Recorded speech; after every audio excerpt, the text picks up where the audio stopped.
Kula nu dikonco niki kisah nyata, sugih banget. Sangat-sangat sugih. Anake kiai. Nggih, tapi ra iso ngaji, tapi rontok tahu krungu ngaji, sugih gara-gara pedagang. Nggih barokah uripe, sugih tenan. Ndekne kagum mbek Rasulullah itu sederhana. Dia itu pernah dengar Nabi itu dawuh, "Inna wa ta'ala ja'ala tis'ata asyari rizki fit tijarah." Allah itu membuat 9 dari 10 rizki itu fit tijarah. Andaikan rizki itu 10, 9-nya itu fit tijarah. Jadi betapa barokahnya tijarah. Ini alasannya sederhana. Ini macam pedotan anak kiai ya. Jadi ya rada krungu-krungu sithik cek eling lah memori-memori di Mbah Halim cek eling. Tapi saiki kedonyan. Ya masuk akal. Pak Bah, menurut saya ibadah paling baik itu pedagang. Kiai sekali medhit itu ben neraka, Pak. Perkarane ra tau ngamal. Nak pedagang ora tetep swarga. Kok iso ceritanya? Kiai kan sering saling templek wong. Sekali medhit neraka, dhuwit ra golek kok medhit. Nah, dene anak kiai dadi wani ngritik kiai. Lah pedagang medhit lah itu tetap lomo Pak. Misalnya aku pedagang medhit, tetap bayari supir, bayari satpam, bayari tukang pel, karyawan. Karena gak tak bayari ra gelem kerja, nek kerja aku malarat. Jadi pedagang medhit lah kan tetap bayar UMR kan. Jadi pedagang ora iso medhit Bapak, gelem ra gelem bayar. Mulane barokah untuk rezeki songo iku jare. Yo medhit itu praktekno tenan dene, tapi dene ndek keyakinan medhit itu tetap barokah. Dan saya setuju Bang dengan pendapat dia. Lah nek kanca-kanca sing meragi mriki nek kepengin medhit barokah iku dagang. Wis kowe bayang medhit lah, asal tetap bayar gaji lho, nggih nang medhite kebablas. Lho nggih to pedagang ku sak medhit-medhite asal bayar gaji kan barokah to nggih. Artinya simbiosis rezekinya akan kemana-mana kan? Saling ke bis. Ayo bayari supir nggih, kernet, tukang cuci, engko mobilnya wayahe ngetap oli, wayahe nyervis bengkel. Itu berapa sistem rezeki? Pemene nak pabrik karyawane 2000. Kuwi ku yo ana sing mondok, ana sing wong saleh dadi karyawan macam-macam. Ya ana bener e. Dadi dekne ngidolakno nabi mergo nabi ku pedagang. Ora ana Pak ning sejarah nabi ku kiai sing ana tak wis nabi kok dadi kiai cangkem wah terus to dindi. Dene alasane ora ana sejarah nabi ku kiai, anane nabi ku tajir pedagang. Cangkem wis dadi nabi kok dadi kiai barang. Oh ora omong aja keluar lho, pokoke pedagang ngono ae rasa. Terus dadi nabi cek apa? Dadi ya. Artinya ya mau kullu hisbim bimaladehim parih. Bahkan kiai-kiai yang sekarang koalisi sama pejabat itu yang soleh ini kula bakal sing soleh, nek soleh kula mboten tertarik, ora soleh kok. Itu alasannya juga ibadah, karena kalau pejabat itu didekati, setidaknya akidah dia itu masih ahli sunnah. Pejabat itu rata-rata tidak pernah ngaji. Dia taunya Islam NU atau Muhammadiyah ahli sunnah, itu ya taunya dari kiai-kiai NU atau Muhammadiyah. Jadi kalau adat yang dekati itu NU, ya adatnya NU, Muhammadiyah, Muhammadiyah. Kalau adat yang dekati Syiah, ya Syiah. Kalau apa ya. Nah kalau semua kiai-kiai NU, Muhammadiyah atau kiai-kiai ahli sunnah yang lain, ya karena itu tidak mau dekati, lalas yang dekati itu aliran sesat. Misalnya. Nanti cara berpikir dia juga aliran apa? Sesat. Berarti yang dekati ini ibadah atau musibah? Mboten jawab mama. Ibadah. Dia tuh yakin betul. Bahkan saya pernah ketemu kiai yang begitu dekat pejabat, dia yakin. Jadi aku tetap wali, banyak juga. Yang memang dia wali betul, orang-orang hebat betul, cuma manfaatan. Dia menyontohkan zaman Mbah Hasyim Asy'ari ya dekat sama Bung Tomo ya banyak dekat. Dulu Jenderal Sudirman dekat Ahmad Dahlan. Dulu Pak Karno dekat Kiai Maskur. Dulu Ahana Sution siapa itu? Ya dekat sama Kiai Mahrus. Ya banyaklah sejarah. Itu kan orang-orang top yang tetap diyakini wali padahal dekat nopo? Dekat nopo? Pejabat. Dan itu terbukti sampai Indonesia menentang paham komunisme mergo pendiri bangsa ini dekat nopo kiai. Mereka nggak tahu kan buruknya komunisme secara teori negara modern, taunya karena pahamnya nopo kiai betapa ateis musibah banyak. Bahkan Thailand itu kecelakaan mergo dulu Islam di Thailand sama Indonesia Islamnya masuk bareng, tapi ulama Thailand banyak yang zuhud sehingga tidak dekati pejabat. Tahu-tahu minoritas tidak punya power di negara. Sementara kiai Indonesia pinter dekati pejabat. Kalau bakas sing soleh lho, sama ora usah terus ono kiai iki mu proposal mboten iki bakas sing soleh, niki bakas sing napa? Soleh. Saya pernah baca biografinya Mbah Soleh Darat. Itu di antara yang diyakini keluarga besar Mbah Bae R.A. Kartini itu ngajinya sama Mbah Soleh Darat. Makanya Jepara tuh seneng santri karena dulu Mbah Kartini itu ngaji sama Mbah Soleh nopo darat. Jadi dulu itu adat ngiyai itu biasa pejabat ngaji itu. Lah kalau melihat begitu kan kiai yang dekati pejabat itu yakin tenan aku tak korup. Lah gunane apa Gus Soleh ning dhuwur gunung mulang santri tok iku nguyai segoro wis ahli sunnah di ahli sunnah. No. Kiai yo aku iku ngiyaine wong rong ahli sunnah. Yo yakin tenan nek iku tak korup dan saya kenal orangnya. Ya, artinya nggak apa-apa kalau dia begitu nggak apa-apa. Ya bolak-balik kullu hisbim bima ladehim fa'il. Dia nyontohkan itu di Syiah di Iran. Iran dulu ahli sunnah itu banyak. Tapi ketika penguasa itu lebih dekat tokoh-tokoh Syiah, lama-lama jadi negara Syiah karena wilayatul faqih itu dipegang nopo Syiah. Dulu Arab Saudi tidak semuanya Wahabi. Gara-gara pendiri Abdul Aziz itu setelah ada revolusi menang Abdul Aziz, Ali Saud istilahnya. Ali Saud itu dekat dengan Abdul Wahab. Lama-lama jadi faham nopo Wahabi karena Abdul Wahab sama Ali Saud itu dekat. Makanya sekarang diarani Saudi Arabia. Sebenarnya jeneng Saudi itu ilegal, itu nama pribadi. Tapi karena dia penguasa Arab, lama-lama jenengnya Arab nopo Saudi itu Ali Saud. Yang sekarang punya anak Fahad Abdullah itu dulu bin Abdul nopo Aziz. Sekarang turunannya habis tinggal yang sekarang ini, kalau nggak salah ya, yang sekarang jadi raja itu mungkin adik terakhir. Setelah itu generasi ketiga berarti ketiga. Lalu ngomong alim seneng ora tau ning ndi ning Arab, tapi gak gelem muni Saudi. Perkarane rontok negara jadi diakoni wae mbae. Dadi muni Arab Saudi padha karo muni Indonesia Soekarno kados ngene. Muni padha karo menapa Indonesia Soekarno. Ya Arab Saudi jenenge Arab tok asline, cuma gara-gara revolusi politik ditambahin apa? Jadi sehingga kesane nek ora turunan Saudi gak iso. Ya wis dadi rojo, dadi ahli Saud, napa? Jadi kayak aja melok-melok ngomong paham wis pokoke ben ro. Artinya apa? Dari sekian contoh itu betapa pentingnya ulama ahli sunnah dekat pejabat ben bisa mensunnikan. Lho nyatane tenan ya. Kados Pilpres kemarin, mbok suni mbok ora iku wae calon presiden selawatan tenan. Mergo dekne ngerti trene saiki napa? Mbok latihane gapan yo ora ro, tapi kan terus masal. Lebatin ini memang teori itu sama-sama mungkin benar. Begitu juga teori tuku tanah ini pulau contohkan. Sampeyan saya kita bedhei. Ono tanah pinggir Ratan, pinggir Malioboro misalnya. Pinggir Malioboro. Mustafa Beruhin itu ahli dakwah terus ngandani. Niki ampun nggih maksiat itu dosa. Jenengan cangkruk teng mriki kathokan cekak wong wedok maksiat dosa. Nek ra diencepi. Kamu siapa kok berani? Lu siapa kok wani ngeloroi aku? Jajal misalnya Mustafa Sugih di desa miliar bawa sak triliun. Tanah ning kono iku dituku kabeh. Bareng ngono ana wong kathokan cekak maksiat ning kono. Kowe aja ning kene, Nduk. Kamu siapa? Sing duwe. Bareng. Gampang ndi nganggo dakwah kiai mbek tuku. Jawab mawon sing. Lah intine dakwah bil hikmah mbek bil mal cepet ndi? Bilmal kan, dan itu ya tidak menyalahi Quran wajah itu di amwaliku. Mulane kula nu termasuk ngrasa dosa perkara ora sugih nganti ngoten niku paham. Tapi nek aku sugih nganti ngono ora sida ngalih ngoten iki. Mulane kula niku ya wis separo ngoten mawon. Lah sing sugih ora ngape mergo ora kelar tuku. Mulane niki sing santri kula sing sugih-sugih nak kuat iku tuku tanah sing potensi dienggo maksiat. Nahi mungkar paling cepet niku niku. Mergo anggere takoki lu siapa? Sing duwe iku leren wis. Lho nggih to nggih. Gon-gon dalan sing dienggo maksiat, mbok loro tok kan suwi, tapi nek iku mbok tuku, terus tetep dienggo, nak ngusir kan gampang.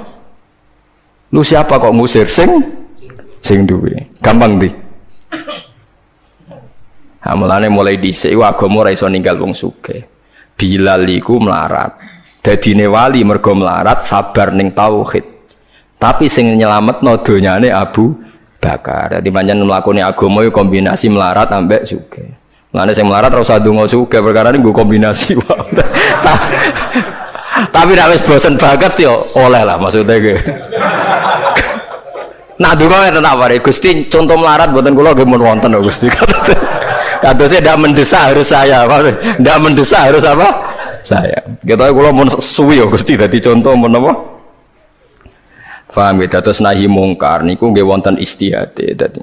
Nggih sama nahi mungkar dalam politik nggih ngoten. Dulu di Rembang juga banyak lokalisasi. Kalau masih ingat kecil saya dan ya kuat karena di backing oknum-oknum tertentu. Tapi ketika bupati itu mulai dekat kiai. Pernah era kakak saya kandung itu wakil bupati. Setelah itu anaknya Kiai Khalil. Sekarang itu teman saya malah yang jadi bupati. Itu ya rubahnya luar biasa karena ya guyonan mereka paling nyai Gus dakwai kesuwen. Bupati gampang Gus gawe SK ngongkon Satpol PP. Artinya jangan kira orang-orang baik yang lewat pejabat itu tidak kalah kontribusinya, ya banyak juga. Ini bakas sing soleh loh, ini bakas sing napa? Soleh. Artinya kullu hisbim bima ladaihim farihun. Yang yakin dengan kebaikan bentuk ini juga banyak. Kowe aja mau meyakini dhewe apik kok Mustafa, langgare cilik tetep istiqomah, nak bar wiridan ora donya. Iku ya apik, tapi dene ya ben yakin bener dhewe ben terus. Nah dene yakin terus nyalon bupati malah dadi kan. Tapi jangan merasa benar sendiri. Ya yakin saja kalau dia benar. Tapi jangan yakin benar sendiri karena dia tidak bisa bikin SK untuk membubarkan tempat maksiat. Utawa ora iso tuku tanah sing dienggo napa? Maksiat. Jadi pilihannya bubarno niku. Nah sampean takok, lah nek ngono ulama ra kalah, goblok kena ulama kalah. Ulama tetap paling bener. Perkarane piye? Wong sugih mau iso ngusir wong maksiat kok tanahe ning tanah liya, tapi ora iso ngilangno maksiat mentale wong iku. Lha iku sing rada betah ngilangno sak mentale iku ulama. Mulane ulama takoki, "Lah kok iso tapi sampean ora iso ngusir kok nggon maksiat, tapi mau pindah tok wonge tetep maksiat." Lah sing iso nobatno iku ulama. Ya rada menang meneh maksudnya ya rada lumayan. Mulane kula nganti saiki jek susah. Kula nanti maca kitab ana cerita, muga-muga ora bener cerita iku, tapi kula kadung maca. Ajane nyesal kula maca niku. Tapi kula kadung napa maca. Dadi ana wong mati syahid, wong melarat, wong lomo sugih ambek kiai alim niku ning pintu swarga. Wis jelas mlebu swarga. Lha iso bantah-bantahan. Jare sing mati syahid saya dulu karena jelas di hadis-hadis sahih itu mati syahid itu spesial. Jadi saya paling berhak masuk dulu. Jare sing melarat enggak. Di hadis-hadis orang melarat sabar itu spesial. Jadi saya dulu. Jare sing sugih enggak, orang kaya dermawan itu spesial. Jadi saya dulu.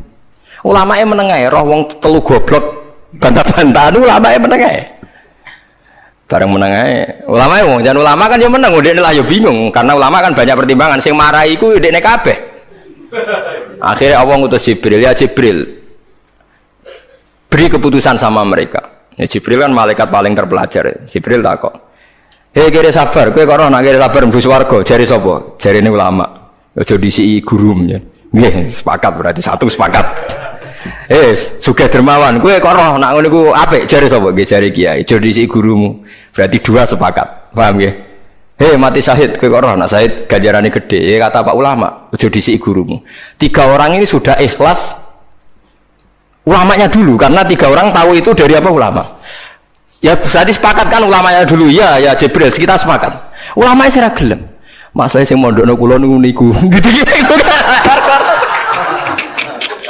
sampai sing melarat itu gerutu sing sugih menangan mulai dulu kan itu akhirat karena deh sing ulama itu ramani disi sing biayai itu ramani kenapa kok mandek niku Jibril sing biayai kula niku akhirnya balik si menang kan sama seperti hukum dunia kan wong sugih menangan kayak kalau cerita itu muga-muga rata nanti kalau kadung moco rati ketun lah mau cerita itu karena akhirnya ulamanya kalah kan pas padahal tiga orang ini sudah sepakat cara kalau ulama pokoknya mlebu syarat terang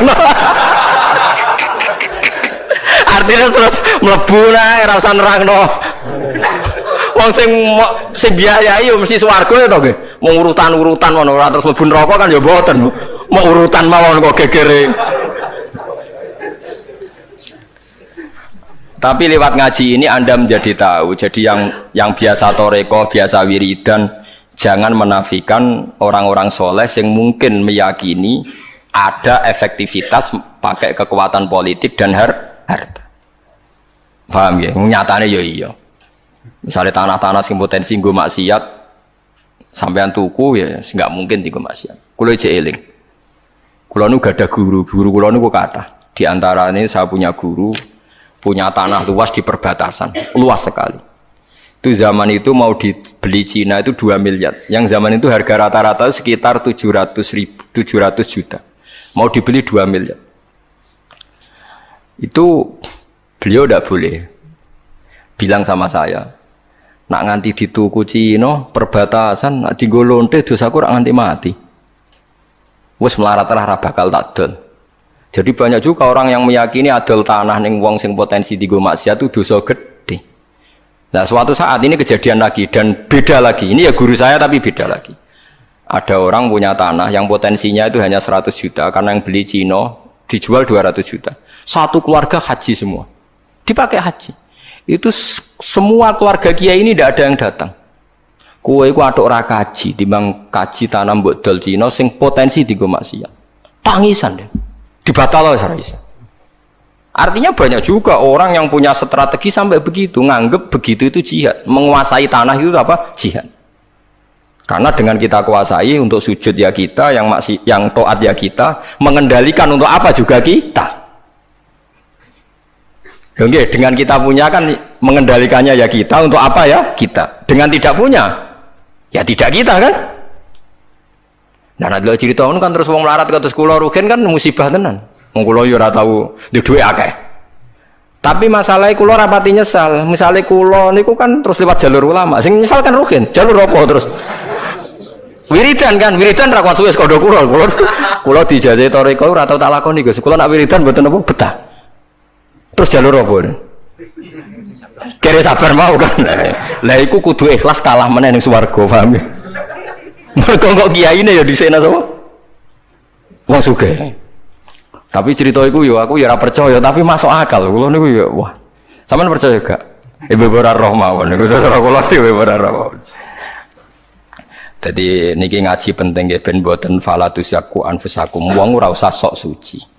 Kebenaran toriko itu ya benar, orang fikih ya benar, orang wiridan yang benar. Tapi sebetulnya mungkin pejabat yang kita kira dekat dengan syubhat itu juga banyak amalnya kan, karena mereka bisa bikin SK berapa ratus tahun doli gara-gara SK-nya wali kota iso dibubar.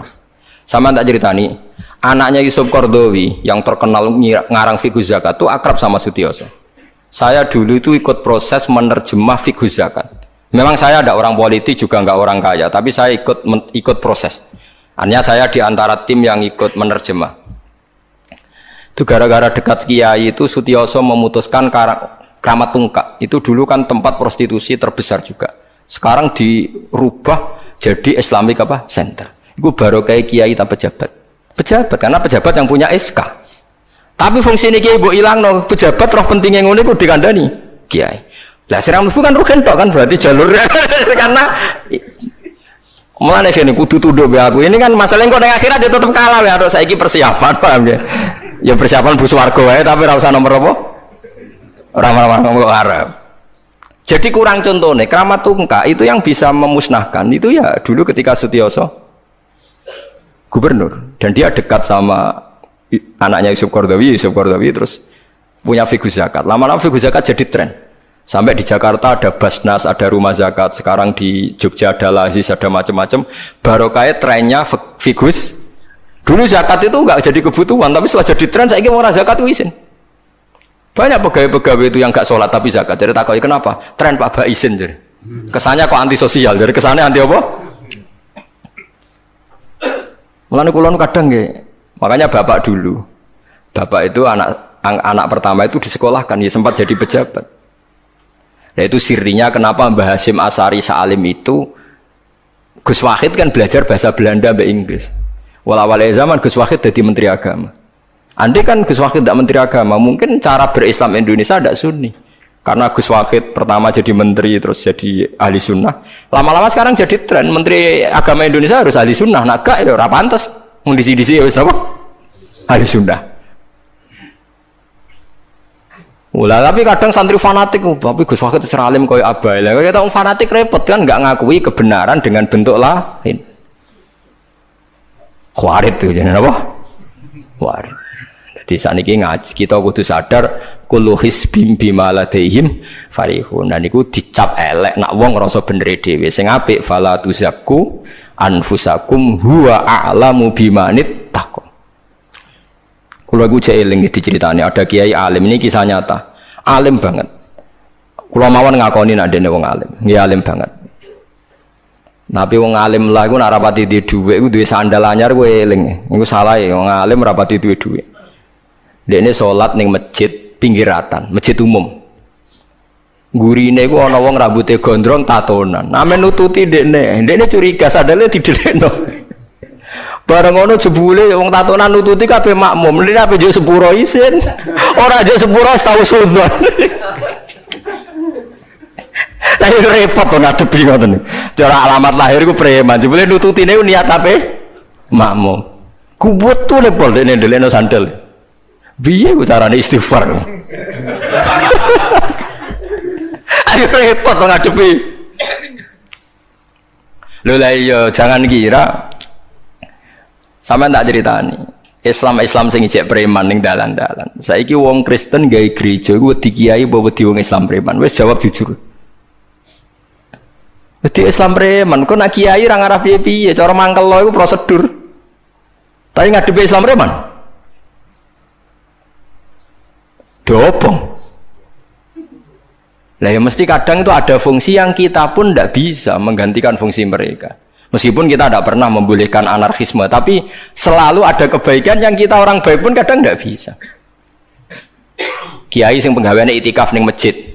Ape kita sepakat ape. Saiki ana wong kesasar ning dalan, sing nulungi wong dalanan ta kiai sing itikaf. Lah saiki ana kecelakaan ning dalan tabrakan sing nulungi wong itikaf ta wong sing cangkruk ning dalan. Berarti ada kebenaran yang kita pun orang baik kadang nggak bisa melakukan. Dan tapi ora usah walik model wong LSM. Berarti ampuh yang di jalanan fungsinya lebih banyak timbang yang di masjid. Wah, yo kasus. Terus buat simbol model LSM yo. Ya tapi nak buat simbol yang terbaik tetap yang di masjid yo keliru juga kan kowe mungkiri fakta kan. Sing bener ya ulama tetap falatu zaku anfusakum. Ora usah sok napa suci biasa wis. Pokoke nglakoni apik kados kula wis mulang-mulang mbek ngenteni mati wis sesuk mati dhewe. Ora wae mati apa? Mati dhewe. Mun kula terusno gitu terus eling-eling menapa. Kula hisbim bima ladehim napa farihun. Bal qulubuhum bale utawi atine kufar ayil kufaru tegese utawi atine wong kafir fi humratin ing dalam kebodohan jalat ing kebodohan.